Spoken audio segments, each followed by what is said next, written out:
হিনা বেগম বলেন, খুশি আপা, ওটা গাঁদা ফুলের রস, ওটা দিলে একটু চলবে, কিন্তু রক্ত পড়া বন্ধ হবে। সুমু 2 হাতে খুব ভালো করে রসটা লাগিয়ে দিল। আনোয়ার সাহেব এসে বললেন, ডক্টর আর কিছুক্ষণের মধ্যে এসে পড়বে। ডাক্তার এলো 30 মিনিটের মাথায়। এসে ইফতিয়ার হাত ভালো করে চেক আপ করলো। হাতের ভেতরে কাচের গুঁড়ি ঢুকে আছে, দুটো হাতের তালুই ক্ষত বিক্ষত হয়ে গেছে।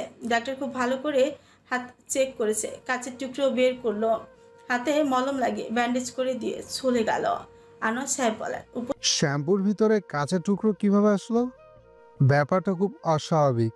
উপস্থিত সকলে খুব আশ্চর্য হয়ে আছে, এটা কিভাবে সম্ভব হলো? খুশি বেগম বললেন, এই শ্যাম্পু আমার ইফতিয়া আগেও ব্যবহার করেছে। আমি আপনাকে বলছি ভাইজান, কেউ ইচ্ছে করে আমার মেয়ের ক্ষতি করার জন্য এমনটা করেছে। আনোয়ার সাহেব বোনের কথায় বিরক্ত হলেন, বিরক্তির সুরে বলেন, হাহ খুশি, এসব কি ধরনের কথা? এইখানে সকলে তোমার মেয়ের আপন, কেউ কেন ইফতিয়ার কোনো ক্ষতি করতে যাবে? কিন্তু ভাইজান, আহ থামো তুমি, যা হওয়ার হয়ে গেছে, এই ব্যাপারটা বাদ দাও। ইফতিয়াকে রুমে দিয়ে আসো, ও একটু রেস্ট নিক। আর সকলে যার যার কাজে যাও, বিয়েবাড়ি আনন্দ করো সকলে।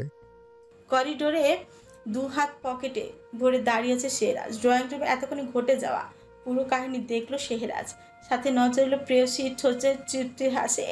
দেখে বোঝা যাচ্ছে সে কতটা খুশি, চোখে মুখে খুশির ঝলক ফুটে উঠেছে তার। ব্যাপারটা সবার নজর এড়িয়ে গেলেও এড়িয়ে যায়নি শেহরাজের চোখ থেকে। এই কাজের মাস্টার মাইন্ডকে শেহরাজের আর বুঝতে বাকি নেই, আর কাজটা কেন করেছে সেটাও বুঝে গেল মুহূর্তের মধ্যেই। পাতার রসের কাহিনীটাও বুঝে গেল শেহরাজ। শেহরাজ আর দাঁড়িয়ে থাকলো না, রুমের মধ্যে ঢুকে দরজা লাগাতে যাবে তখনই হুড়মুড়িয়ে ঢুকে পড়লো সবগুলো ফ্রেন্ড। শেহরাজ দরজা থেকে সরে গিয়ে ডিভানের ওপর গিয়ে বসলো। সবগুলো ফ্রেন্ড রুমে ঢুকে একদৃষ্টিতে তাকিয়ে আছে শেহরাজের দিকে। সকলকে তাকিয়ে থাকতে দেখে শেহরাজের মধ্যে কোনো হেলদোল হলো না। সে নিশ্চিন্তে বসে ফোন স্ক্রল করছে। রাহিন শেহরাজের দিকে ফিকুচকে তাকিয়ে বলল, ইফতিয়ার সাথে এমনটা তুই করছিস শেহরাজ? শেহরাজ ফোনের দিকে চোখ রেখেই বলল, হয়তো। কিন্তু কখন তুই এটা করলি? তুই তো ঘুম থেকে উঠেছিস একটু আগে। আর তাছাড়া তুই এমন টাইপের ছেলে না যে অনুমতি ছাড়া কারোর রুমে যাবি, তাও কিনা মেয়েদের রুমে। আইব বলল। শেহরাজ ভাবলেশীন ভাবে উত্তর দিল। তাহলে হয়তো আমি না। শেহরাজের এমন ঘাড়তারামি উত্তর কারোরই ভালো লাগলো না। রাহিন বলল, তুই কাল আমাকে জিজ্ঞাসা করেছিলি যে ইফতিয়ার হাত দুটো না থাকলে আমি খুব কষ্ট পাবো কিনা। তাহলে এখন তুই বল, এসকে এই কাজ কে করেছে? প্লিজ লুকাস না ভাই, বল কে করেছে। কাজটা যে করেছে সে একদম ঠিক কাজ করেছে। এই কাজ যে করেছে সে এই কাজটা না করলে অবশ্যই ওই অসভ্য মেয়েটার হাত দুটো রাখতাম না আমি। তাহলে তুই জানিস শেহরাজ এই কাজ কে করেছে? আইয়ুব, আমি আমার জীবনের সঠিক মানুষটাকেই সিলেক্ট করেছি। সকলে হতবম্ব হয়ে তাকিয়ে রইল শেহরাজের দিকে। কারো আর বুঝতে বাকি রইল না এই কথার মানে। বাহ, যেমন দেবা তার তেমন দেবী। সকলে হেসে ফেললো নিহালের কথা। আইব বলল, ভাই তোরা দুজনে এক হবি, মানে একজন সিংহ আর একজন সিংহিনী, জমে যাবে মামা। শেহরাজ মাথা তুলে তাকিয়ে বলল, একজন শেরের সাথে একজন শেরনিকেই মানায়। কিন্তু তুই বুঝলি কি করে এই কাজটা সুমু করেছে? রিজান সালা ওমানের নাম্বার 1 বিজনেসম্যান। তুই হয়তো ভুলে গেছিস ও আর কেউ না, ও শেহরাজ খান, জহুরির চৌকর। ওর জন্য এই সামান্য জিনিসটা বোঝা কোনো ব্যাপারে না। সেসব তো বুঝলাম, কিন্তু সুমু কি করে জানতে পারলো কাল রাতের ঘটনা? জানতে পারলো কিভাবে মানে? তোরা বলিসনি ওকে? না, শুধু সামিয়া আর নাজমিন জানে। কিভাবে জেনেছে সেটা বড় কথা না, কাজটা সুমু দারুণ করেছে। আই অ্যাপ্রিসিয়েট হার। এভাবে চললো তাদের আড্ডা, একে অপরের পিছে লাগা।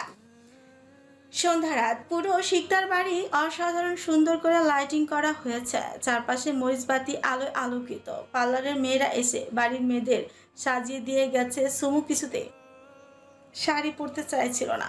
মাইশা অনেক রিকোয়েস্ট করে ওকে শাড়ি পরিয়েছে, কিন্তু পার্লারের মেয়েদের দিয়ে সাজেনি সুমু। ঠোঁটে একদম হালকা গোলাপি লিপস্টিক আর কিছু সিম্পল অর্নামেন্টস পরেছে। কোমর পর্যন্ত চুলগুলো মাথার বা সাইডে সিঁথি করে ছেড়ে রেখেছে, এতেই অপূর্ব লাগছে তাকে। গায়ে হলুদের জন্য আর্টিফিশিয়াল অর্নামেন্টস কেনা হয়েছে সবার জন্য, সুমু সেগুলো পরেনি। বাড়ির সকল মেয়েদের সাজ এক, আর সুমুর আর মাইশার ভিন্ন। মাইশা আয়নার সামনে দাঁড়িয়ে নিজেকে ঘুরে ঘুরে দেখছে। কথায় বলে মেয়েদের বিয়ে ছোঁয়া লাগলে সৌন্দর্য বৃদ্ধি পায়। মাইশাকে দেখেও বোঝা যাচ্ছে কথাটায় কোনো ভুল নেই। অপরূপ সুন্দর লাগছে তাকে। ফর্সা শরীরের উপর হলুদ শাড়ির সাথে অর্নামেন্টসগুলো ফুটে উঠেছে। বাড়ির সকল ছেলেরা একই রকম কালো পাঞ্জাবি পরেছে, আর মহিলারা সকলে হলুদ কালার শাড়ি পরেছে। সেরাজ এখনো রেডি হয়নি, বসে বসে ফোনে স্ক্রল করছে। এমন কাণ্ড দেখে আয়ুব সকলে হতভম্ব। এখন রেডি হসনি কেন? শেহরাজ শারবাজের দিকে তাকিয়ে বলল, আমি কি মেয়ে মানুষ যে সন্ধ্যা থেকে রেডি হতে শুরু করব? অনুষ্ঠান এখনো শুরু হয়নি, অনুষ্ঠান শুরু হবার আগে আমি রেডি হয়ে যাব? কি রে, তুই পাঞ্জাবি পরবি না? শেহরাজ কোনো উত্তর দিল না, ফোন স্ক্রল করতে লাগলো। শারবাজ বলল, কেন পড়বে না? অবশ্যই পড়বে। এই শেরাজ, সকলে ম্যাচিং ম্যাচিং পাঞ্জাবি, আজ অনেক ভিডিও ক্লিপ নেব। যা না ভাই, রেডি হয়ে আয়। চাটা খেয়ে তারপর রেডি হব। চা? এখন তুই চা পাবি কোথায়? আসছে। তখনই দরজা নক পড়লো। পারমিশন পেয়ে ভেতরে ঢুকলো সুমু। সকলে হতভম্ব হয়ে তাকিয়ে রইল। শেহরাজের হৃদয় থমকে গেল। এমন কিছু প্রত্যাশা করেনি সে। এই মেয়ে সত্যি তাকে খুন করার প্ল্যান করছে। শাড়িতে একদম বুবু লাগছে সুমুকে। অপলক দৃষ্টিতে তাকিয়ে আছে শেহরাজ, চোখের পলক পুলছে না। আয়ুব শেহরাজের তাকিয়ে থাকা দেখে গলা খাকিয়ে উঠলো। এতে ধ্যান ভাঙলো শেহরাজের। চোখ নামিয়ে নিল সে, বলল, চায়ের কাপটা টেবিলের উপর রেখে রুম থেকে যাও। সুমু চায়ের কাপটা টেবিলের উপর রেখে চলে গেল। ইস, আজ এমন কেউ নেই বলে আমাকে পার্সোনালি কেউ চা দিতে আসে না। আয়ুবের কথা শুনে সকলে একসাথে হেসে উঠল। শেহরাজ বিরক্তির চোখে তাকালো আয়ুবের দিকে। রিহানের উদ্দেশ্যেই বলল, এই রিহান, নাজমিনকে বলিস তো আয়ুবকে প্রতিদিন নিজের হাতে পার্সোনালি চা দিয়ে যেতে। শেহরাজের কথায় সকলে আয়ুবের দিকে তাকালো। আয়ুব আমতা আমতা করে বলল, ওই ঝগড়ুটে মেয়ে কেন আমাকে পার্সোনালি চা দিতে আসবে? আর ও দিলেই বা আমি খাবো কেন? তার উত্তর তোর কথার ধরনেই বোঝা যাচ্ছে। আয়ুবের চুরি করে ধরা পড়ার মতো অবস্থা। বলো, তোর কি সব দিকেই নজর থাকে আজকে? কোনো কিছুই তোর থেকে লুকানো যায় না। শেহরাজ হেসে ফেললো। চাটা শেষ করে পাঞ্জাবি নিয়ে চলে গেল চেঞ্জ করতে। ঘড়ি কাটা রাত 9টা বাজে। সকলে গার্ডেনে অনুষ্ঠানে মেতে আছে। বড়রা সকলে এক এক করে মাইশাকে হলুদ লাগিয়ে দিচ্ছে আর মিষ্টি মুখ করাচ্ছে। সকলে যার যার মতো মাইশাকে গিফট দিচ্ছে। আনোয়ার সাহেব আর মিনা বেগম মেয়েকে হলুদ দিতে গিয়েও কেঁদে ফেলেছে। মা বাবার কান্না দেখে মাইশা নিজেকে সামলাতে পারেনি। সকলে বুঝিয়েছে, তাদেরকে শান্ত করেছে। সকলের গায়ে হলুদ দেওয়া শেষ হলে শুধু সুমুই এখনো দেয়নি। সামিয়া গিয়ে সুমুকে ডেকে নিয়ে আসলো। স্টেজের উপর উঠতে মাইশা বলল, এতক্ষণ কোথায় ছিলি সুমু? আপু, আমি শাড়ি পরে হাঁটতে পারছি না, দেখো না কেমন খুলে খুলে যাচ্ছে। মাইশা আলতো হাসলো সুমুর কথায়, বলল, এখন থেকেই অভ্যাস করে রাখ, তাহলে আর তোর নিজের বিয়ের সময় কোনো সমস্যা হবে না। সুমু হালকা লজ্জা পেল মাইশার কথায়। মাইশা সুমুর লজ্জা পাওয়া মুখটা দেখে বলল, মনি আমার লজ্জাপতি রে, থাক, তোকে আর লজ্জা পেতে হবে না। শুধু কি লজ্জা পাবি নাকি আমাকে হলুদও ছোঁয়াবি? সুমু হলুদের বাটি থেকে হলুদ নিয়ে মাইশাকে ছোঁয়ালো। কাটা চামচে একটি মিষ্টি গেঁথে মাইশাকে খাওয়ালো। মাইশা পুরোটা খেতে পারবে না বলল।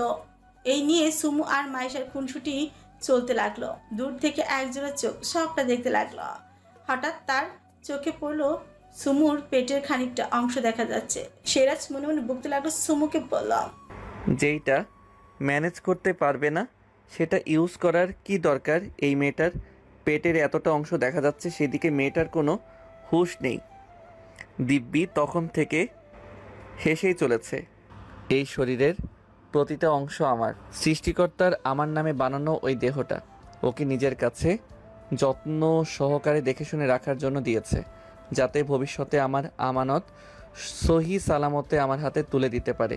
আর ও কিনা সেই দেহের প্রতি এতটা কেয়ারলেস। শেহরাজ খান নিজের জিনিসের প্রতি অবহেলা, অযত্ন একদম সহ্য করে না। ওর কোনো অধিকার নেই আমার জিনিসের প্রতি এতটা অযত্নশীল হবার। কথাগুলো মনে মনে বলে পকেট থেকে ফোনটা বের করে আয়ুবকে টেক্সট করলো। 2 মিনিটের মধ্যে আয়ুব এসে হাজির হলো শেহরাজের সামনে। শেহরাজ বলল, আয়ুব। নাজমিন কই? রাগ দেখানোর ভঙ্গিমাতে বলল, ওই ঝগড়ুটে মেয়ে কোথায় আমি কিভাবে জানবো? সিরাজ বিরক্তি সুরে বলল। তোকে ওর পিছনে ঘুরতে দেখেছি, এখন বল কোথায় ও? আয়ুব মনে মনে বলল, পেছনে ঘুরতেও দেখে ফেলেছে। এই শেহরাজের কয়টা চোখ? সামনের চোখ দুটো তো অলওয়েজ সুমোতে আটকে থাকে। দেখি তো ওর পেছনে কোনো হিডেন চোখ আছে কিনা। যেই বাবা সেই কাজ। আয়ুব শেহরাজের পেছনে গিয়ে ভালো করে চেক করলো, কিন্তু চোখে কোনো চোখের চ পেল না। আয়ুবের কাজ শেহরাজের মহা বিরক্ত লাগছে। চোখ বন্ধ করে রাগ কন্ট্রোল করে বিতা চেষ্টাই করলো। বিরক্ত সুরে আয়ুবকে বলল। কি সমস্যা আয়ুব? আয়ুব আনমনে উত্তর দিল। পেলাম না। শেহরাজ এক ভ্রু উঁচু করে বলল, কি পেলি না? এইবারও আয়ুব আনমনি উত্তর দিল, চোখ। শেহরাজ গর্জে উঠলো, একটা রাম ধমক দিল আয়ুবকে। আয়ুবের হুঁশ ফিরল, আমতামতা করে বলল, কি কি হয়েছে শালা? থরি ভাই, কি হয়েছে ভাই? শেহরাজের অগ্নি দৃষ্টি নিয়ে তাকানো দেখে আয়ুব বলল, সত্যি জানি না। শেহরাজ পাঞ্জাবির হাতা ফোল্ড করছিল। শেহরাজকে পাঞ্জাবির হাতা ফোল্ড করতে দেখে আয়ুব বড় করে ঢোক গিল, দাঁত বের করে হাসলো, বল, আজকে পুরো কথাটা শেষ করতে দিবি তো? তার আগে পাঞ্জাবির হাতা ফোল্ড করছিস কেন? আমি তো বলতে চাইছিলাম যে দেখিনি, কিন্তু তোর জন্য 7 সমুদ্র 13 নদী পার করে হলেও ওই মেয়েকে খুঁজে নিয়ে আসবো। কথাটা শেষ করে আয়ুব ছুটলো নাজমিনকে খুঁজতে। পেয়েও গেল। আয়ুব আগে থেকে জানতো নাজমিন কোথায়। আয়ুব বন্ধুদের সাথে দাঁড়িয়ে দূর থেকে এই শ্যামকন্যাকেই দেখছিল এতক্ষণ, যে আজ শাড়ি পরেছে, মুখে প্রসাদনী ছোঁয়া, চোখে কাজল, পাতলা চিকন ছোট, গাঢ় রেড লিপস্টিক, পিঠ সমান চুলগুলো ছেড়ে রাখা, গলায় মাথায় কানে হাতে হলুদের গয়না পরা, একদম নতুন রূপ আজ মেয়েটা। আয়ুব নাজমিনের পেছনে গিয়ে দাঁড়ালো, ঠোঁটে তার লেগে আছে দুষ্টু হাসি। আয়ুবের কানে নাজমিন কিছুটা অস্বস্তিতে পড়ল। নাজমিন দেখলো ওর সামনে দাঁড়িয়ে থাকা মেয়েগুলো হাসছে। নাজমিন এক্সকিউজ মি বলে সরে আসলো। আয়ুব এখন নাজমিনের পিছু পিছু ঘুরছে। নাজমিন বিরক্তি শুরু করলো, কি হচ্ছে এটা? কি আমার পিছু নিয়েছেন কেন? আজকে তোমাকে ডাকছে। কি আজকে মানে শেহরাজ খান? অসম্ভব, উনি আমাকে কেন ডাকতে যাবে? চলো আমার সাথে, গেলেই দেখতে পাবে। নাজমিন গেল আয়ুবের সাথে। শেহরাজ চেয়ার নির্বাক ভঙ্গিতে বসে আছে, দৃষ্টি তার প্রখর, কাউকে খুব মন দিয়ে দেখছে। শেহরাজের আশেপাশে মেয়েরা ঘুরঘুর করছে, একটু চান্স নচল, কিন্তু এগোনো সাহস পাচ্ছে না। নাজমিন গিয়ে দাঁড়ালো শেহরাজের সামনে, মুখ ফুটে বলল, আমাকে ডেকেছিলেন ভাইয়া? শেহরাজ নাজমিনের দিকে না তাকিয়ে উত্তর দিল, ডেকেছিলাম। আয়ুবের উদ্দেশ্যে বলল, আয়ুব তুই এখন যা। হুকুম পেয়ে আয়ুব চলে গেল। নাজমিন কিছুটা অস্বস্তি বোধ করছে, সাথে প্রচুর ভয় পাচ্ছে। শেহরাজ নাজমিনের সব ভয়কে কাটিয়ে বলল, ওই যে স্টেজের উপর তোমার কাজিন সুমুকে দেখছো, ওকে গিয়ে বলো হয়তো শাড়িটা চেঞ্জ করে আসতে, নয়তো শাড়িটাকে ঠিকভাবে ম্যানেজ করতে। নাজমিন শেহরাজের কথায় সুমুর দিকে তাকালো, দেখলো শাড়ির ফাঁকা দিয়ে সুমুর ফর্সা পেটটা দৃশ্যমান। ব্যাপারটা বুঝতে পেরে সম্মতি জানিয়ে সুমুর কাছে যাবার জন্য পা বাড়িয়েছিল নাজমিন। শেহরাজ পিছু থেকে ডাকলো ওকে, নাজমিন লিসেন। নাজমিন শেহরাজের দিকে তাকালো, দেখলো শেহরাজের দৃষ্টি এখনো সুমুতে আটকে আছে। নাজমিন মনে মনে বলল, এখন পর্যন্ত আমার দিকে একটিবার তাকায়নি। প্রতিটা মেয়ের জীবনে তো এমন লয়াল পুরুষই প্রয়োজন। কথাটা মনে মনে বলে মুখে বলল, জি ভাইয়া। তুমি সুমুকে বলো না যে ব্যাপার আমি তোমাকে বলেছি, তাহলে ও হেজিটেট ফিল করবে। আর এই কাজটা শেষ করে তুমি আর সামিয়া আমার সাথে এসে দেখা করো। নাজমিন মাথা দুলিয়ে সম্মতি জানালো, সাথে দ্বিতীয় দফায় মুগ্ধ হলো শেহরাজের প্রতি। একটা ছেলে ঠিক কতটা সৎ চরিত্র হলে একটা মেয়ের দিকে না তাকিয়ে কথা বলে, আবার একটা মেয়েকে লজ্জার হাত থেকে বাঁচাচ্ছে, কিন্তু তার সামনে নিজের নাম জাহির করবে না, কারণ সত্যিটা জানতে পারলে মেয়েটা অস্বস্তিতে পড়তে পারে। সে যাতে অস্বস্তিতে না পড়ে তার জন্য নিজের নাম বলতে না করেছে।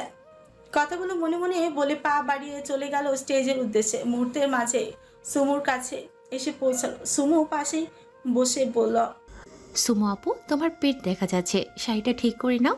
নাজমিনের কথায় সুমু অস্বস্তিতে পড়লো, মুখটা কালো করে বলল, ঠিক এর জন্যই আমি শাড়ি পরতে চাচ্ছিলাম না, তুই আমাকে একটু হেল্প কর না।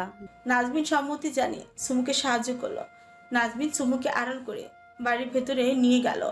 সুমু রুমে এসে নাজমিনকে বলল, ভাগ্যিস ব্যাপারটা তোর নজরে পড়েছিল, নয়তো আমি তো খেয়ালই করতাম না। আর কোনো ছেলে দেখলে কি একটা লজ্জায় পড়তাম আমি। না, এই শাড়ি আমি আর কোনো দিনও পরবো না। জি। নাজমিন হেসে রুম ত্যাগ করলো। আলমারি থেকে একটা স্টোনের কাজ করা গর্জিয়াস সাদা রঙের চুড়িদার বের করলো সোমো। ড্রেসটা নিয়ে চলে গেল চেঞ্জ করতে। 10 মিনিটে চেঞ্জ করে বের হলো সোমো। আয়নায় সামনে নিজেকে একটু পরিপাটি করে নিল। ফোন হাতে নিয়ে রুম ছাড়লো গার্ডেনের উদ্দেশ্যে। গার্ডেনে এসে দেখলো শেরাজকে মেয়েরা ঘিরে রেখেছে। শেরাজের প্রতি একটা মেয়ের সাথে ডিস্টেন্স মেনটেন করে তাদের ফটোগ্রাফ দিচ্ছে। কাউকে তার নিজের বডির সাথে টাচ লাগার কোনো সুযোগ দিচ্ছে না। সমুর ব্যাপারটা সহ্যই হলো না। সে শেরাজের দিকে এক দৃষ্টি নিয়ে তাকিয়ে হাঁটছে। হঠাৎ সামনে কারো উপস্থিতি টের পেয়ে পা থামিয়ে ফেলো সমু। শেরাজের দিকে থেকে দৃষ্টি সরিয়ে সামনে তাকালো। দেখলো একজন ভদ্রমহিলা তার দিকে তাকিয়ে আছে। ছোটে তার হাসি লেগে আছে ভদ্রতার সূচক। সুমু আলতো হাসলো। মহিলাটি বলেন, তুমি হাসিয়া পারবে না? সুমু ছোট্ট করে জবাব দিল, আন্টি। মহিলাটি মুখে হাসি রেখে আরো বেশি প্রশস্ত করে বললেন, সেই কোন ছোটবেলায় তোমাকে দেখেছি, কত বড় হয়ে গেছো তুমি, দেখতেও ভারী মিষ্টি। তা তোমার না একটা ছোট বোন আছে? জি আন্টি, আছে। সেও নিশ্চয়ই খুব বড় হয়ে গেছে। তা তোমার নাম কি মা? শেখ সুমাইয়া জাহান। বাহ, খুব মিষ্টি নাম। পড়াশোনা করো তো? জি আন্টি, আমি অনার্স প্রথম বর্ষের ছাত্রী। খুব ভালো, এইটুকু বয়সে পড়াশোনাতে খুব এগিয়ে গেছো।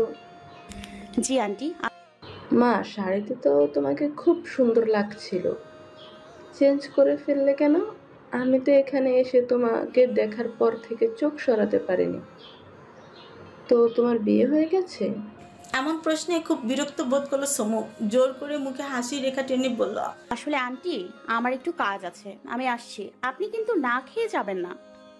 কথাটা বলে স্থান ত্যাগ করলো সুমু। তখনই ও মহিলার সামনে এসে দাঁড়ালো। খুশি বেগম বললেন, কেমন আছিস হাসনা? জি ভালো। তোকে অনেকদিন পর দেখলাম।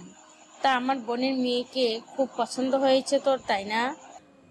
হাসনা বেগম মুচকি হেসে বললেন, আরে খুশি, আর বলিস না, আমার ছেলেটাকে বিয়ে দেব, তাই মেয়ে খুঁজছি, কিন্তু হাতের কাছে ভালো কোনো মেয়েই পাচ্ছি না। আর তুই তো আমার ছোটবেলার বান্ধবী, তোর কাছে কিছুই লুকাবো না। আমার ছেলে একটা মেয়েকে পছন্দ করে, মেয়েটাকে আমার একদম ভালো লাগেনি। আমার এই একটা মাত্র ছেলেকে বলছি আমার পছন্দ করা মেয়ের সাথে তোর বিয়ে দেব আমি। হাসিয়া পারে এই মেয়েটা খুব মিষ্টি আর ব্যবহারও খুব সুন্দর, আমার ওকে খুব পছন্দ হয়েছে। খুশি বেগম হেসে বললেন, পছন্দ হয়েছে, ছেলের বউ করবি, সমস্যা কি? হাসনা বেগম খুশিতে গদগদ হয়ে বলেন, সত্যি? তুই সত্যি বলছিস? খুশি বেগম উচ্চস্বরে হেসে বললেন, হ্যাঁ সত্যি। হাসনা বেগম একটু ভাবুক হয়ে বলেন, কিন্তু তোর বড় বোন কি রাজি হবে মেয়ে দিতে? খুশি বেগম হাসনা বেগমের কাঁধে হাত রেখে বললেন, আরে আমি আছি না, তুই কেন চিন্তা করিস না। কিন্তু তোর ছেলে, সে কি রাজি হবে? তুই ভাবিস না খুশি, আমার ছেলেকে রাজি করানোর দায়িত্ব আমার।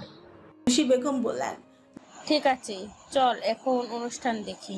দুই বান্ধবী চলে গেলেন স্টেজের দিকে। দূর থেকে সবটাই দেখলো একজোড়া চোখ, ঠোঁটে তার বাঁকা হাসি।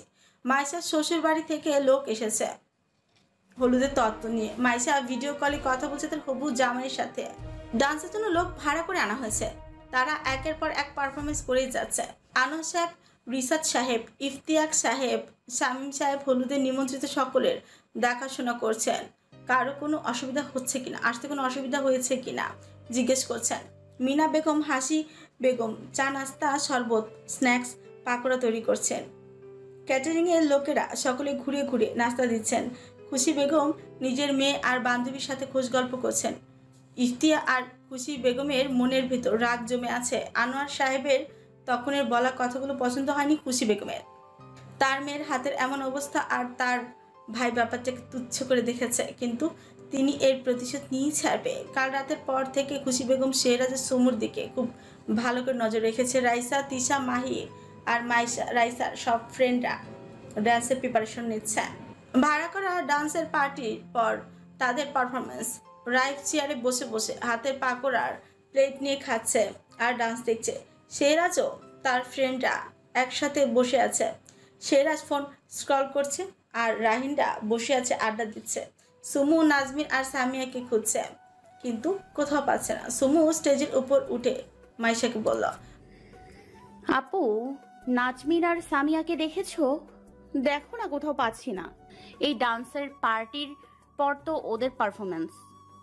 রাইসা আর তিশা খুঁজছে ওদের দুজনকে। মাইশা ফোনটা নিচে নামিয়ে বলল, ওদের দুজনকে আমি শেহরাজ ভাইয়ার সাথে কথা বলতে দেখছিলাম, তারপরে দেখিনি। মাইশার কথা সুমু সুকুচকে আসলে মনে মনে বলল, খান সাহেবের সাথে ওদের কি কথা থাকতে পারে? মুখে বলল, ঠিক আছে আপু, তুমি ভাইয়ার সাথে কথা বলো, আমি আসছি। কথাটা বলে স্থান তাকালো সমু। এগিয়ে গেল সিরাজের দিকে। মুহূর্তেই সিরাজের সামনে এসে দাঁড়ালো। সিরাজ মাথা তুলে তাকালো। আইব্রো সকলে ঠোঁট টিপে হাসছে। সমুর দৃষ্টি মাটির দিকে, চোখ তুলে তাকানো সাহস পেল না, নিজেকে সামলে বলল, আপনি নাজমিন আর সামিয়া কোথায় আছে জানেন? সিরাজ মাথা নামিয়ে ফোনে স্ক্রল করতে করতে বলল, ওদের খবর আমি কিভাবে জানবো? সমু আমতা আমতা করে বলল, মাইশা আপু বলল যে ওদের দুজনকে আপনার সাথে কথা বলতে বলে দেখেছে। হ্যাঁ, আমার কিছু লাগবে কিনা জিজ্ঞাসা করতে এসেছিল, তারপর চলে গেছে। সুমু আর দাঁড়ালো না, বাড়ির ভেতরে চলে গেল। সিরাজ তার মাসুকা যাওয়ার পানে তাকিয়ে আছে। আয়ুব একটু জড়িয়ে হেসে ফেলল। আয়ুবের হাসি দেখে সিরাজের বাকি সব ফ্রেন্ডরাও হেসে ফেলল। সিরাজ তাকালো আয়ুবের পানে। আয়ুব হাসতে হাসতে বলল, সরি, আজকে হাসি আটকে রাখতে কষ্ট হচ্ছিল, তাই দাঁত ভেদ করে ভেতর থেকে হাসি বেরিয়ে গেছে। আয়ুবের কথাগুলো শুনে সকল উচ্চস্বরে হেসে উঠল। সুমু বাড়ির ভেতরে এসে ড্রয়িং রুমে কোথাও পেল না ওদের দুজনকে। সিঁড়ি দিয়ে উপরে উঠলো। হঠাৎ কানে ভেসে এলো কারো কান্নার আওয়াজ। মুহূর্তে মাইশার রুমের সামনে এসে পৌঁছালো সুমু। রুমের দরজা ঠেলে ভেতরে ঢুকলো। দেখলো সামিয়া অনবরত কাছে আর নাজমিন বসে ওকে সান্ত্বনা দিচ্ছে। সুমুকে দেখে চোখের পানি তাড়াতাড়ি করে মুছলো সামিয়া। সুমু সামিয়ার দিকে সন্দেহের দৃষ্টিতে তাকিয়ে আছে। সুমু মুখ ফুটে বলল, তোরা দুজন কি নিজে থেকে আমাকে বলবি কি হয়েছে, নাকি আমি খুঁজে নিব? সামিয়া দৌড়ে এসে নিজের বোনকে জড়িয়ে ধরলো, কাঁদতে কাঁদতে বলল, আমার মাথার গাছড়াটা পড়ে গেছিল বলে আমি আর নাজনীন বাড়ির ভেতরে আসছিলাম গাছড়াটা খুঁজতে। তখন মাইশা আপুর শ্বশুরবাড়ি থেকে আসা একটা ছেলে আমাদের দুজনকে অনেক বাজে কথা বলেছে। আমাদের দুজনের ফিগার নিয়ে কথা বলেছে, আমাদের দুজনকে মাল বলে সম্বোধন করেছে। ওই ছেলের সাথে যে ছেলেগুলো ছিল তারা ওই ছেলেটার কথা শুনে জোরে জোরে হাসছিল। গজর বলে কান্নায় ভেঙে পড়লো সামিয়া। নাজমিনের চোখে দুফোঁটা জল গড়িয়ে পড়লো।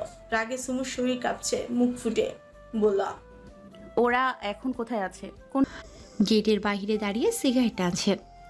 সুমু উত্তর পেয়ে বোনের হাত ধরে নাজমিনের কাছে গিয়ে নাজমিনের হাত টেনে তুললো। দুই হাতে দুই বোনকে ধরে নিয়ে গেটের বাইরে আসলো। দেখলো 5 জন ছেলে দাঁড়িয়ে সিগারেট টানছে। দুই বোনকে নিয়ে ছেলেগুলোর সামনে গিয়ে দাঁড়ালো। সামিয়ার উদ্দেশ্যেই বলল। সামিয়া আঙুল তাক করে দেখালো। নাজমিন পরিস্থিতি উল্টো দিকে যাচ্ছে দেখে দৌড়ে চলে গেল রাহিনদের খবর দিতে। সুমু অগ্নি চোখে তাকিয়ে আছে ছেলেগুলোর দিকে। হঠাৎ একটা ছেলে বলে উঠল, রিফাত, দেখো মামা তোমাকে মারার জন্য লেডি গুন্ডা নিয়ে এসেছে। ছেলেটার কথাটা শেষ হতে উচ্চস্বরে সকলে বিশ্রীভাবে হেসে উঠল। রিফাত নামে ছেলেটা সুমুর পা থেকে মাথা পর্যন্ত প্রচন্ড নোংরা নজরে দেখে বলল, আগের দুইটার থেকে এই মালটা বেশি সুন্দর মামা, একদম আগুন। কি তেজ নিয়ে তাকিয়ে আছে দেখ, পুরো দানি লঙ্কা। আই লাভ ইউ তেজি গার্ল। কথাগুলো বলে আবার উচ্চস্বরে হেসে উঠল ছেলেগুলো। প্রচন্ড রাগ নিয়ে সুমু বলল, সামিয়া, তোর পায়ের একটা জুতো খুলে আমাকে দে। বোনের আদেশ পেয়ে সামিয়া জুতো খুলে সুমুর হাতেই দিল। সুমু আর দেরি না করে জুতো দিয়ে ঠাস ঠাস করে বাড়ি মারলো ছেলে দুইটার গালে। এমন কাণ্ডে বাকি ছেলেগুলো হতভম্ব। রিফাত নামে ছেলে প্রচন্ড রাগ নিয়ে তর্জনী আঙুল তুলে চিৎকার দিয়ে জোরে বলা, এই তুই! কথা শেষ করতে পারলো না ছেলে, তার আগে সুমু তর্জনী আঙুল তুলে চিৎকার দিয়ে উঠল, ডোন্ট শাউট। তর্জনী আঙুলটা নিজের ঠোঁটের উপর রেখে বলল, একদম চুপ, কোনো কথা বলবি না। মেয়েদের সাথে কিভাবে কথা বলতে হয় জানিস না? একটা মেয়ের গর্ভ থেকে জন্ম নিয়ে একটা মেয়েকেই নোংরা কথা বলিস? বাসায় নিজের মা বোনকেও কি মাল ডাকিস নাকি? নোংরা নজরে দেখিস নাকি? তোকে জুতো দিয়ে কেন মারলাম জানিস? তোর মতো নোংরা ছেলেকে নিজের হাত দিয়ে চড় মারার কথা ভাবলেও আমার গা গুলিয়ে উঠছে।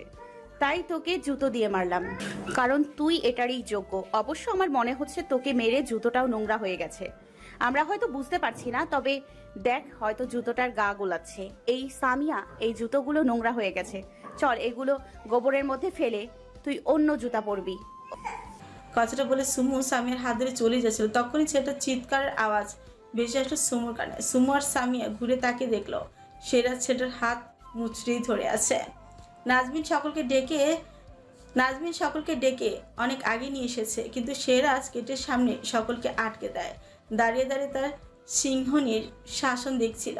সুমু ঘুরে দাঁড়ানোর সময় রিফাত নামের ছেলেটা সুমুর দিকে হাত বাড়ায়। এই দৃশ্য দেখেই সেরাজ ঝড়ের গতিতে এসে সেটার হাতে মুচড়ে ধরে। সুমু আহামক বনে গেছে এমনভাবে হাত মুচড়ে ধরার কারণ বুঝতে পারলো না। একবার মুচড়ে ধরা হাতের দিকে তাকাচ্ছে, তো একবার ছেলেটার মুখের দিকে। ছেলেটা অসহ্য ব্যথায় চোখ মুখ কুচকে গোঙাচ্ছে। সুমু সেরাজের দিকে তাকাতেই ভয়ে চুপসে গেল। এতক্ষণে গর্জে থাকা সিংহনী রূপটা সেরাজকে দেখে ভেজা বেড়াল হয়ে গেল। রাহিন আর আয়ুব সবটা শোনার পর ভয়ঙ্কর রেগে গিয়েছিল। নিজের প্রেয়সীকে নিয়ে এমন মন্তব্য দুনিয়ার কোনো প্রেমিকই সহ্য করতে পারবে না। ওরা দুজনও পায়নি, ছুটে এসেছিল মারার জন্য। তবে সুমুর কাণ্ড দেখে সেরাজ তাদের আটকে দেয়, আর এখন সেরাজের কাণ্ড দেখে ওরাই ভয় পেয়ে গেছে। আয়ুব রিহানের কানের কাছে ফিসফিসিয়ে পড়ল, ভাই এসকে কে থামানো দরকার। ও যা খেপেছে, উল্টো পাল্টা কিছু করার আগে থামাতে হবে। অন্তত সুমুদের সামনে ওকে কিছু করতে দেওয়া যাবে না। সাথে সব ফ্রেন্ডরা গেল। সেরাজ এখন অগ্নিদৃষ্টি নিয়ে হাত মুচড়ে ধরে ছেলেটার দিকে তাকিয়ে আছে। রিফাতের বন্ধুগুলো সেরাজের অগ্নিদৃষ্টি দেখে ভয়ে সিটিয়ে আছে, চোখ তুলে তাকাচ্ছে না পর্যন্ত ছেলেগুলো। সেরাজের চোখের প্রতিটি শিরা রক্তবর্ণ ধারণ করেছে, দাবানলের আগুন জ্বলছে এই চোখে দুটিতে। আয়ুব সেরাজের কানের কাছে গিয়ে বলল, মাথা ঠান্ডা কর এসকে, এখানে সুমু সামিয়ারা সবাই আছে। এদের সামনে প্লিজ কোনো উল্টোপাল্টা অ্যাকশন নিস না। সেরাজ ছেলেটার নাক বরাবর খুশি মারল। মুহূর্তেই ছেলেটার মুখ থুবড়ে পড়লো সুমুর পায়ের সামনে। নাক দিয়ে গল গল করে রক্ত ঝরছে। গর্জে উঠে সেরাজ বলল, সে সরি। উপস্থিত সকালে ভয়ে কেঁপে উঠল। সুমু চোখ তুলে তাকানোর সাহস অব্দি পেল না। সামিয়া আর নাজবিন ভয়ের চোটে শারবাজের পেছনে গিয়ে লুকিয়েছে। ছেলেটা ভয়ের চোটে সুমুর পা ধরে আমতা আমতা করে বলল, সরি বোন, আমার ভুল হয়ে গেছে, আমাকে ক্ষমা করে দাও। সেরাজ আবারও গর্জে উঠল, বলল, হয়নি, বলো সরি মা, আমার ভুল হয়ে গেছে, আমাকে ক্ষমা করে দিন। আজকের পর আমি সব মেয়েকে নিজের মায়ের নজরে দেখব। ছেলেটা কিছুটা সময় নিয়ে সবটা বলল। সেরাজ সুমুর দিকে আঙুল তাক করে আইবের উদ্দেশ্যেই বলল, ওদের নিয়ে বাড়ির ভেতর দিয়ে আয়। সুমু চোখ তুলে তাকালো, আমতা আমতা করে বলল, ওকে আর মারবেন না প্লিজ, ছেড়ে দিন। ছেলেটার হাতটা হয়তো। কথাটা শেষ করতে পারলো না সুমু। সেরাজ গর্জে উঠে আইবের উদ্দেশ্যে বলল, আমি তোকে কিছু বলেছি আইয়ুব? আইয়ুব সুমুদের নিয়ে বাড়ির উদ্দেশ্যে পা বাড়লো। যেতে যেতে বলল, চিন্তা করো না, ওদের আর কিছু বলবে না। শেহরাজ কেমন ছেলে একটু হলেও তো জানো, রেগে গেছিল তাই হালকা মেরেছে, ক্ষমা চেয়েছে, এখন আর কিছু বলবে না। সুমু স্বস্তির নিঃশ্বাস ফেলে বাড়ির ভিতরে চলে যায়। আইয়ুব সুমুদের অনুষ্ঠানের দিকে যেতে দেখে আবার সেরাজের কাছে ফিরে আসে। আজ তুই তোর জীবনের সব থেকে বড় ভুলটা করে ফেলেছিস। আর সেই ভুলটা কি জানিস? শেহরাজ খানের কলিজার দিকে হাত বাড়িয়েছিস। কি যেন বলেছিলি? পুরো আগুন। ঠিকই বলেছিস, আগুনও। কিন্তু দেখ, তুই আগুনের দিকে হাত বাড়িয়েছিস আর চাকা খাবি না, তা কি করে হয় বল? শেহরাজ পেছন থেকে শার্ট খামচি ধরে ছেলেটাকে টেনে তোলে। ছেলেটার মুখের দিকে তাকিয়ে বলে। শেহরাজ রিফাতের বাকি ফ্রেন্ডের দিকে তাকিয়ে বলল, তোদের কারো কাছে লাইটার আছে? একটা ছেলে আমতান্ত করে বলল, না স্যার। শেহরাজ অগ্নিদৃষ্টি নিক্ষেপ করলো ছেলেটার দিকে। ভয়ের চোটে ছেলেটা পকেট থেকে লাইটার বের করে শেহরাজের দিকে বাড়ি দিল। আয়ুবরা নির্বাক দৃষ্টিতে তাকিয়ে আছে, বাধা দিচ্ছে না শেহরাজকে। তারা জানে বাধা দিয়ে কোনো লাভ নেই, বাধা দিতে গেলে ওদের কপালে দুঃখ আছে। শেহরাজ লাইটারটা জ্বালিয়ে ছেলেটার হাতের উপর চেপে ধরলো। মুহূর্তে ছেলেটা গগন ফাটিয়ে চিৎকার দিয়ে উঠল। শেহরাজ বিরক্তি নিয়ে তাকালো রাহিনের দিকে। রিফাতকে চোখের ইশারা দেখিয়ে রাহিনের উদ্দেশ্যে বলল, ওর পকেট থেকে রুমাল বের করে ওর মুখে গুজে দে। নর্দমার কীটটা বড্ড জোরে চিৎকার করছে, এখনই কান নষ্ট হলে চলবে না। বিয়ের পরে ভবিষ্যৎ বাচ্চাদের কান্নার আওয়াজ আর বাচ্চার মায়ের কোমরে 2 হাত বেঁধে ঝগড়া শোনার জন্য কান দুটোকে ভালো রাখতে হবে। আইবরা শেহরাজের কথা হেসে ফেল। রাহিন গিয়ে রিফাতের পকেট থেকে রুমাল বের করে রিফাতের মুখে গুজিয়ে দিল। শেহরাজ পুনরায় অন্য জায়গায় লাইটার জ্বালিয়ে আগুন দিয়ে পুড়িয়ে দিল। এইবার আর ছেলেটা চিৎকার শোনা গেল না, শুধু চোখ দিয়ে অনবরত পানি পড়তে লাগলো আর গলাকাটা মুরগির মতন ছটফট করতে লাগলো। সিরাজ একে একে 2 হাতের কবজি পর্যন্ত জায়গায় জায়গায় পুড়িয়েই দিল। সিরাজ দাঁত কিরমির করে বলতে লাগলো, আগুনের দিকে হাত বাড়িয়েছিলি তাই সামান্য ছ্যাঁকা দিলাম। যদি আগুনকে ছুঁয়ে দিতি তাহলে তোর এই হাত দুটো আমি পুড়িয়ে ছাই করে দিতাম, আর তোর বডিটাকে কেটে টুকরো টুকরো করে রাস্তার কুকুর দিয়ে খাওয়াতাম। ইচ্ছে তো করছে তোর এই চোখ দুটোকে উপড়ে নেই, কিন্তু ওই যে আমার সুইটহার্ট তোকে ছেড়ে দিতে, তাই অল্পের ওপর তোকে ছেড়ে দিলাম। আজকের পর কোনো মেয়ের দিকে তোর এই নোংরা হাত বাড়লে এই ছ্যাঁকাগুলো তোকে আজকের রাতের কথা মনে করিয়ে দিবে। সিরাজ লাইটারটা রিফাতের বন্ধুগুলোর দিকে ছুঁড়ে মেরে রাহিনকে কিছু একটা ইশারা করে হাত ছাড়তে ছাড়তে শীষ বাজিয়ে গান গাইতে গাইতে চলে গেল। হাতটা এমনভাবে ঝাড়লো মনে হলো হাতে কোনো জীবাণু লেগে আছে। রাহিন রিফাতের কাছে গিয়ে বলল, এখনো যে বেঁচে আছো তার জন্য শুকরিয়া আদায় করো, আর আজকের ঘটনা মনে রেখো। অবশ্য মনে পড়া তো পরের কথা, কোনোদিনও ভুলতে পারবে কিনা সন্দেহ আছে। কথাটা বলে রাহিন পকেট থেকে ওয়ালেট বের করলো। ওয়ালেট থেকে 5,000 টাকার একটা কার্ড বের করে রিফাতের বন্ধু সাব্বির হাতে দিয়ে বলল, ওকে হসপিটালে নিয়ে যাও। টাকা আরও প্রয়োজন পড়লে এই কার্ডের নাম্বারে কল করো। আর হ্যাঁ, এই ঘটনা তোমাদের 5 কানের বাহিরে 6 কান হলে কি হবে বুঝতে পারছো তো? সাব্বির নামে সেটা বড় করে ঠোক গিলে বলল, এই তো, that's like a good boy. ছেলেগুলো দৌড়ে গিয়ে রিফাতকে নিয়ে চলে গেল। রাহিনরা চলে গেল বাড়ির ভেতরে। ভেতরে এসে শেহরাজকে খুঁজলো। শেহরাজের রুমের ভেতরে এসে দেখলো শেহরাজ শাওয়ার নিতে ঢুকেছে। প্রায় 30 মিনিটের মাথায় শেহরাজ শাওয়ার নিয়ে চুল মুছতে মুছতে বেরিয়ে আসলো। লং শাওয়ার নিয়েছে সে।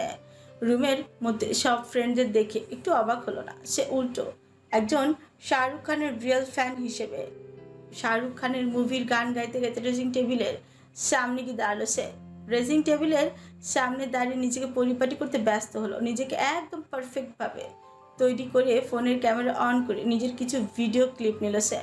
এই পর্যায়ে এসে শাহবাজ মুখ খুলল, পড়ল, এখন কেন শাওয়ার নিলি? শেহরাজ ভাবলেশীন ভাবে উত্তর দিল, পড়ল, তোরা কি আমার রুলস ভুলে গেছিস? তুই তো ওকে মার্ডার করিসনি, তাহলে নোংরা নোংরাই হয়, সেটা বেশি হোক বা কম। নিচে যাবি না? হ্যাঁ যাব, কাল মাইশাকে কথা দিয়েছিলাম। আর শেহরাজ কখনো নিজের কথার খেলাপ করে না। সব ফ্রেন্ডরা মিলে নিচে চলে গেল। সকলে অনুষ্ঠানে মেতে আছে। শেহরাজরা এসে চেয়ারে বসলো। রাহিনরা গিয়ে মাইক্রোফোনটা হাতে নিয়ে অ্যানাউন্সমেন্ট করলো, লেডিস অ্যান্ড জেন্টলম্যান, আজ একটি সুন্দর দিন। আজ আমার বোন মাইশার হলুদের অনুষ্ঠান। বাট বাট বাট আজ এই অনুষ্ঠানে উপস্থিত থাকা প্রতিটি মানুষের জন্য একটা সারপ্রাইজ আছে, স্পেশালি গার্লসদের জন্য। মেয়েরা সকলে আগ্রহ নিয়ে তাকিয়ে আছে রাহিনের দিকে। সকলের দৃষ্টি রাহিনের উপর। এখন আমাদের মধ্যে পারফরমেন্স করবে the world famous one number one businessman, লাখো মেয়েদের হার্ট থ্রব শেহরাজ খান। আবার বলল, কথাটা শুনে সাথে সাথে সকলে জোরে চেঁচিয়ে উঠল। শেহরাজ বলে স্লোগান দিতে লাগলো। হঠাৎ করে লাইট অফ হয়ে গেল। পুরো অন্ধকার হয়ে গেল গার্ডেন। হঠাৎ স্টেজের উপর এক বিন্দু আলো জ্বলে উঠল। সকলের দৃষ্টি আলোর মধ্যে দৃশ্যমান একজন বলিষ্ঠ পুরুষের পিঠের উপর। White shirt, black pant, white sneakers shoes, গলায় মোটা রূপার চেন, বাম হাতে ব্ল্যাক রোলেক্স ঘড়ি, ডান হাতে কালো ব্যাচ, বা হাতের বুড়ো আর অনামিকা আঙুলে ব্ল্যাক রিং পরা। হোয়াইট শার্টের উপর দিয়ে বলিষ্ঠ পিচ আর হাতের পেশিবহুল মাংস দৃশ্যমান। শার্টের উপরে দুটো বোতাম খোলা রাখার ফলে ফর্সা বুকের কিছুটা দৃশ্যমান। হাতে গিটার, চারপাশে আধারে ছেয়ে আছে শুধু স্পটলাইট শেহরাজের উপর। সুমু এক দৃষ্টি তাকিয়ে আছে তার খান সাহেবের দিকে। শেহরাজ গিটারের মৃদু সুর তুলল। মাইক্রোফোনের সামনে এসে সুমুর দিকে তাকিয়ে গিটারে সুর তুলল, জানম দেখ লো মিট গই দুরিয়া मैं यहाँ हूँ यहाँ हूँ यहाँ हूँ यहाँ जन्म देख लो मिट गई दूरियां मैं यहाँ हूँ यहाँ हूँ यहाँ हूँ यहाँ तुम छुपा ना सकोगी मैं ओ राज हूँ तुम भुला ना सकोगी मैं अंदाज हूँ। গান ধরল। গান শেষে সকলের হাততালির বন্যায় বয়ে গেল। স্পটলাইট অফ হয়ে গেল। পুরো গার্ডেন আবারও আগের মতন আলোকিত হয়ে গেল। রাহিন স্টেজের উপর উঠে এলো, মাইক্রোফোন হাতে নিয়ে বলল, শেহরাজ খানের এই দুর্দান্ত পারফরমেন্স দিয়ে আমরা আমাদের আজকের অনুষ্ঠান শেষ করলাম। অনুষ্ঠানে উপস্থিত সব মেয়েদের মনে একটাই প্রশ্ন, পারফরমেন্সের সময় শেহরাজ খান কার দিকে তাকিয়েছিল? অন্ধকার থাকার ফলে কেউ কাঙ্ক্ষিত মানুষটিকে ধরতেই পারেনি। শুধু কিছু মানুষ ছাড়া ইফতিয়ার আগে ফুসছে। খুশি বেগম মেয়েকে চোখের ইশারা শান্ত করতে বললেন। শেহরাজের কাছে মেয়েদের ভিড়, সব মেয়েদের ইগনোর করে শেহরাজ বাড়ির ভিতরে চলে গেছে। ঘড়ির কাঁটায় রাত 1টা ছুঁই ছুঁই। কেউ এখনো রাতের খাবার খায়নি। আনোয়ার সাহেব বলেছিলেন সকলকে খেয়ে নিতে। সবাই একটাই কথা বলেছিল, অনুষ্ঠান শেষ হলে খাবে। অনুষ্ঠান শেষ সবার সাথে সাথে আনোয়ার সাহেব সকলকে খাবারের জায়গায় নিয়ে গেলেন। মাইশার শাশুড়ি অনুষ্ঠান শেষে আনোয়ার সাহেব সকলকে খাবারের জায়গায় নিয়ে গেলেন। মাইশার শ্বশুর বাড়ি থেকে আসা সবাই এখন খেয়ে তাড়াতাড়ি রওনা দিবে। রিফাতের ব্যাপারটা রাহিন ম্যানেজ করে নিয়েছেন। সুমু খাচ্ছিল না। সামিয়া বলল, খাচ্ছ না কেন আপু? সুমু উত্তর দেওয়ার আগে রাহিন আনোয়ার সাহেবের উদ্দেশ্যে বলল, বাবা, শেহরাজের খবরটা আমি রুমে নিয়ে যাচ্ছি। আনোয়ার সাহেব, ঠিক আছে নিয়ে যাও। আর বাকি সবাই ঠিকমতো খেয়েছে তো? হ্যাঁ বাবা।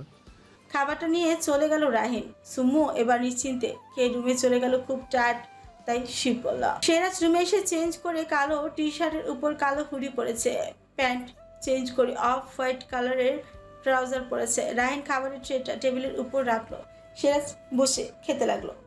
শারবাজ শেহরাজের পারফরমেন্সের সময় ভিডিও ক্লিপ শেহরাজকে দেখাচ্ছে। খেতে খেতে শেহরাজ সেগুলোই দেখছে। সেখানে সুমুর কিছু ছবি আছে যা শেহরাজ লুকিয়ে শারবাজকে তুলতে বলেছিল। শারবাজের কাছে অলওয়েজ ক্যামেরা থাকে। শেহরাজের যাবতীয় ভিডিও শুট, ভিডিও এডিটিং শারবাজ করে। হলুদের ফটো সেশনের জন্য আলাদা ক্যামেরাম্যান আনা হয়েছিল। সবার ফটোশ্যুট তাকে দিয়ে করানো হয়েছে। শারবাজ শুধু নিজেদের ফটো আর ভিডিও শুট করেছে।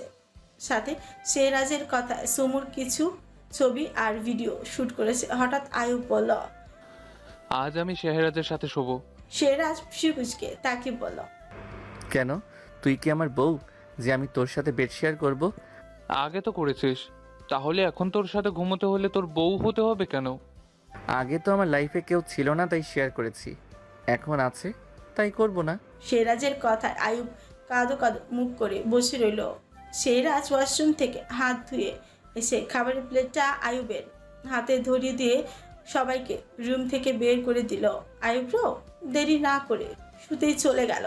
কাল বিয়ের দিন, তাড়াতাড়ি উঠতে হবে বলে শেহরাজ রুমের লাইট অফ করে বিছানায় গা হেলিয়ে দিল। সুমুর কথা ভাবতে ভাবতে চোখ বন্ধ করল।